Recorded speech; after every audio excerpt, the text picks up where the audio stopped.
Okay, everybody, now it's time to get throwing on the pottery wheel. So one of the first things I'm going to do is make sure that I'm scooted up really close to the wheel head. I'm actually going to look down and make sure my nose is looking straight down at the center of the bat. I've got my clay here, my tools, I'm ready to go. I also like to take a clean rag and just put it over my knee so that I can easily wipe my hands if I need to dry off my hands a little bit. So the shape that you want your clay in is a cone with sort of a round bottom. So if I take my clay and I go around like this, that's going to make the bottom rounded, which is going to help it stick to the wheel head. You don't really need your wheel head very wet or your bat very wet, but what you do need is to look at that center with your nose straight down and give it a good smack right in the center. Now the body position for throwing is to lean over and make sure your knees are helping support your elbows. Your elbows need to be anchored. Again, you're looking straight down.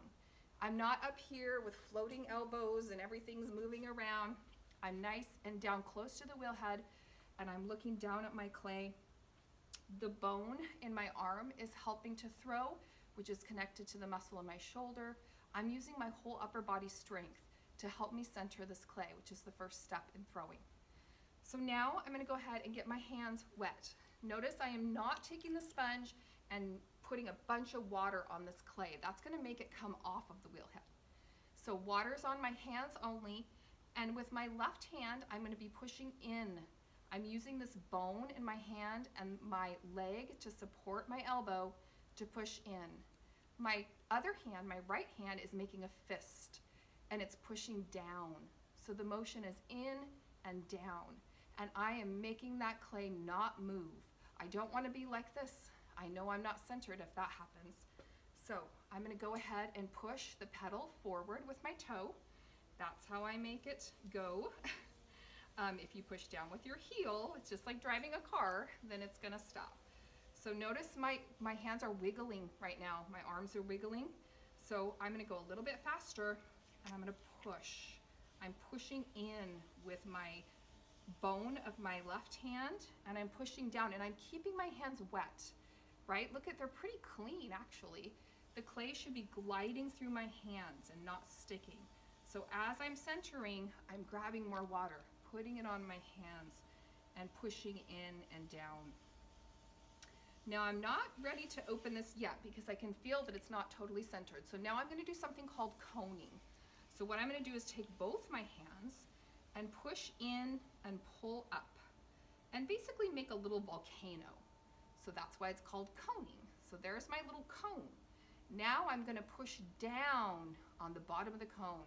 So I bring it up and I push it down in on itself. And that's another way to help you get centered. So the cone goes up, or the volcano, then make a fist and push straight from the center all the way down. Stop and get your hands wet when you need to.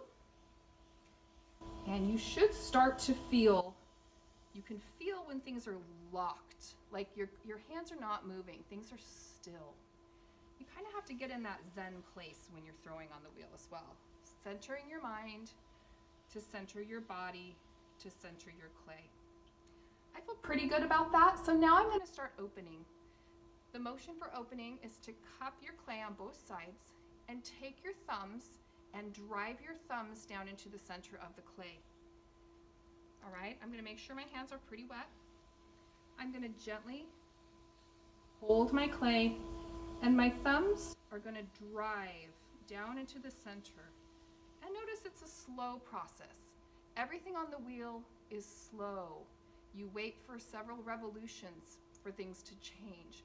You can't just push it down, right? You got to wait and let that clay move. You can feel it starting to open. I want to make sure I have a little bit of water on the inside because now I'm starting to make a little bit of a bowl. Now that it's opened, I want to make sure I don't go too far down. I want to make sure my bowl has a bottom. I don't want to go all the way through and make a donut. That wouldn't be a good idea. But now I'm going to take those thumbs and I'm going to start pushing out and pulling them away from each other because I want my bowl to be wide. I want to make sure that I can actually eat some ice cream out of this bowl. So again, slowly, lots of water. My hands are relatively clean. And I'm gonna slowly pull out. Now at this point, you might be thinking to yourself, well, dang, this is looking pretty good. I think I got this. Now let's compress this bottom. For me, sometimes I get this little bump in the center. So again, holding my hands together, using them as one, bracing my thumb, I'm gonna push down, just try to get rid of that little bump that I might have in the center of this clay. All right, so hey, it's a bowl, but now it's time to make this bowl flare out and come up. So this is called pulling or pulling up. Now, for pulling, the motion's a little different. If you're right-handed like me, I'm gonna lean a little bit on this right leg, and one hand is gonna go inside the bowl, and one's gonna come outside of the bowl, and I'm gonna slowly lift. So what it's doing is taking this little bubble of clay and kind of pulling it up. Another way to do it is to use your knuckle right here and push that against the clay. So I'm gonna kind of use a combo of those things. I'm gonna slow down my wheel just a little bit. It was going a little bit fast for me. And the pulling up is the part where things can go a little astray. Sometimes things get too thin. I'm gonna compress the top of that pull. So that was one pull. So you can see it got a little bit taller, got a little bit bigger.